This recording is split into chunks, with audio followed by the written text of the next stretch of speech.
News 18 India।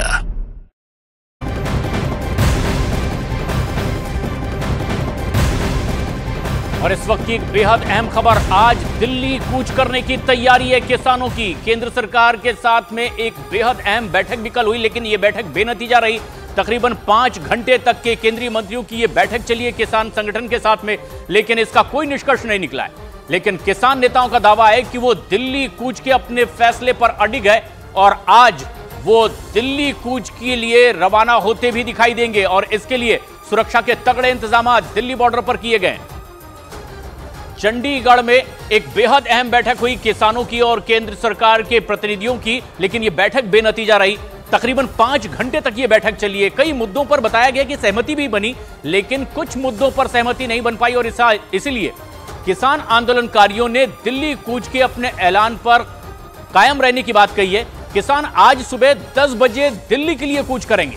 किसानों का आरोप है कि सरकार उनके मुद्दों को लेकर गंभीर नहीं है और ऐसे में किसानों ने अपनी मांगे मनवाने के लिए दिल्ली कूच का फैसला किया है। हम लोगों ने लंबी बातचीत की है सरकार के साथ, हर मुद्दे के ऊपर डिस्कशन हुई है। हमने सरकार का जो भाव देख लिया है। हमें नहीं लगता सरकार किसी मांग पर सिंसीरियस है। हमें नहीं लगता किसी मांग को उचित ढंग से वो पूरा करना चाहते हैं और इसलिए तो हमने लंबा सब बातें उनसे की, हर बात पे लंबी डिस्कस की। हमारा कोशिश थी कि हम किसी किस्म का टकराव नहीं चाहते। हम चाहते थे मिल बैठकर मसले का हल हो जाए। सरकार के मन में जो मुझे लगता है एक ऐसी बात है कि उसके मन में खोट है। दिल्ली के टिकरी बॉर्डर पे हमारी मौजूदगी है और यहाँ किसानों के आंदोलन को लेकर क्या तैयारियां, वो तस्वीरें दिखा रहे हैं। सबसे पहले तस्वीरों में आप देख रहे हैं बैरिकेड जिन पर कंटीली तारें लगाई गई है। ये एक लेवल की बैरिकेडिंग जिस पर इस तरीके से पूरी कांटों को, जो कंटीली तारें हैं, इनको लगाया गया है। इसके अलावा यहाँ पर आप सुरक्षा कर्मियों की तैनाती देख रहे हैं जो पूरे गेयर्स में मौजूद है किसी भी तरीके की स्थिति से निपटने के लिए। ये जो रास्ते को ब्लॉक करने के लिए ट्रॉली है, ये किस तरीके से इसका इस्तेमाल किया जा रहा है। देखिए पूरी ट्रॉली है, लोहे की बनी हुई है, आगे तक आपको टायर दिख रहे हैं। तो ये यहाँ पर इस रास्ते को ब्लॉक करने के लिए किया गया है। और इसके बाद आप देखेंगे बड़े बड़े आयरन कंटेनर्स जिनका वजन अपने आप में पैसे ही बहुत ज़्यादा होता है। यहाँ पर फिलहाल आप हाइट को देखिए, कितने ऊंचे ये कंटेनर्स रखे गए हैं और इनका, क्योंकि ये आयरन कंटेनर्स है, वैसे ही वजनदार होते हैं, लेकिन बावजूद उसके इसमें मिट्टी कंकड़ भर के इसको ये इस तरीके से किया गया है कि बिल्कुल भी इसको हिला ना पाए। और यहाँ जैसे ही आप इसके थोड़े आगे आएंगे फिर आपको कटीली तारों के ये बैरिकेड दिखेंगे और फिर आपको बड़े बड़े सीमेंट के ब्लॉक, सीमेंट की बैरिकेड्स। तो यहाँ पर ज़रा आप हाइट पर ध्यान दीजिएगा। ये सीमेंट के बैरिकेड्स हैं जो नॉर्मल हाइट के होते हैं और ये ऊंचे ऊंचे सीमेंट के बैरिकेड्स यहाँ पर लाए गए हैं जिससे इस पूरे रास्ते को ब्लॉक किया जाएगा। खास बात यह है कि पिछली बार जब किसान आंदोलन हुआ था तो टिकरी बॉर्डर से भी हजारों की तादाद में ट्रैक्टर लेकर किसान आगे की तरफ बढ़े थे, वो ना होना पाए इसीलिए इस बार दिल्ली की तरफ से पहले, पिछली बार की तुलना में पहले इन सारी तैयारियों को किया गया है। और कोशिश दिल्ली पुलिस की तरफ से यही की जा रही है कि किसी भी तरीके से किसान एंटर ना हो दिल्ली में। कैमरा पर्सन नकुल के साथ प्रियंका कांडपाल, न्यूज़ 18 इंडिया, दिल्ली।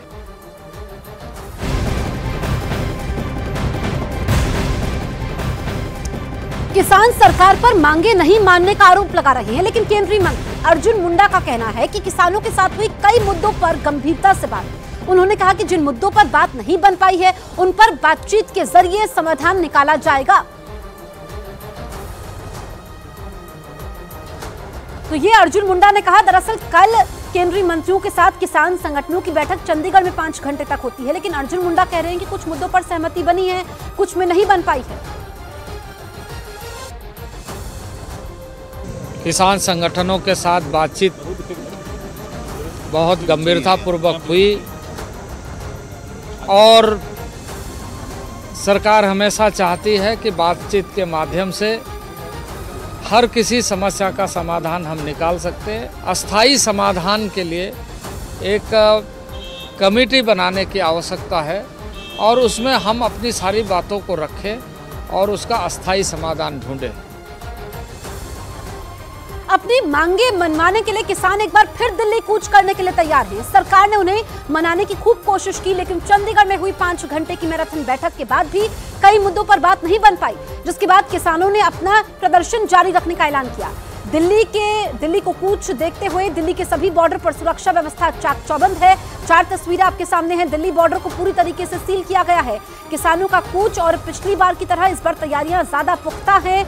नहीं बन पाई बात, दरअसल एमएसपी पर गारंटी को लेकर के कानून चाहते हैं किसान, ये एक मुद्दा है। 3 ऐसे अहम बिंदु हैं जिस पर बात नहीं बनी है। वहीं किसानों के प्रदर्शन से पहले गाजीपुर बॉर्डर पर क्या कुछ सुरक्षा के इंतजाम किए गए हैं, आपको हम दिखाते हैं। बैरिगेटिंग आपने अमूमन इससे पहले देखी होगी, लोहे की बैरिगेटिंग हम देखते हैं, लेकिन ये जो बैरिगेटिंग आप देख रहे हैं इसे इतना पुख्ता, इतना मजबूत, इतना पक्का कर दिया गया है कि अगर जो किसान आगे की तरफ कूच करते हुए दिखाई देंगे तो वो इसको बिल्कुल भी ना लांघ पाए। अगर आप इस बॉर्डर में से बॉर्डर इसीलिए कह रही हूँ क्योंकि अमूमन जो बॉर्डर होता है वो इसी तरीके का हमेशा हमने देखा है, दिखता रहा है, लेकिन ये कोई बॉर्डर नहीं है, ये बैरिगेटिंग की गई है और वो इसीलिए की गई है क्योंकि किसी भी रूप में अगर इस आंदोलन के जरिए माहौल बिगाड़ने की कोशिश होती है तो फिर ये बर्दाश्त नहीं किया जाएगा और उस स्थिति तक पहुंचा ही ना जाए, इसकी कोशिश है। न सिर्फ पुलिस प्रशासन बल्कि पैरा मिलिट्री फोर्सेस यहाँ पर तैनात हैं। इनके अलावा यहाँ पर बंदोबस्त किया गया है कि अगर किसी भी रूप में स्थिति बिगड़ती है तो आंसू गैस के गोले कैसे दागे जाएं, वाटर कैनन का कैसे इस्तेमाल किया जाए। लबोलबाब ये है कि कोई भी अगर किसान आंदोलन के नाम पर हिंसा करने की कोशिश करेगा या माहौल बिगाड़ने की या किसी भी रूप में नियम कायदे को बिगाड़ने की कोशिश करेगा तो फिर प्रशासन की भी यहाँ पर पूरी पुख्ता तैयारी मुझे दिखाई दे रही है। नमस्कार, आप देख रहे हैं न्यूज 18 इंडिया। मैं हूं आपके साथ पंकज भार्गव। आज से प्रधानमंत्री नरेंद्र मोदी यूएई दौरे पर रवाना होने वाले हैं। 13 और 14 फरवरी को पीएम मोदी यूएई में ही रहने वाले हैं। साल 2015 से अब तक प्रधानमंत्री नरेंद्र मोदी का यह 7वां यूएई का दौरा है। भारत और यूएई के बीच द्विपक्षीय बातचीत होगी। 2 दिवसीय दौरे पर प्रधानमंत्री नरेंद्र मोदी यूएई के राष्ट्रपति शेख मोहम्मद बिन जायद से मुलाकात करेंगे। प्रधानमंत्री नरेंद्र मोदी आज दुबई में भारतीय समुदाय को संबोधित करेंगे और 14 तारीख को वर्ल्ड गवर्नमेंट समिट में प्रधानमंत्री नरेंद्र मोदी शिरकत करने वाले हैं और समिट के अंतिम दिन पीएम संबोधन भी होगा। इसके बाद यूएई से सीधे प्रधानमंत्री नरेंद्र मोदी कतर के लिए रवाना हो जाएंगे।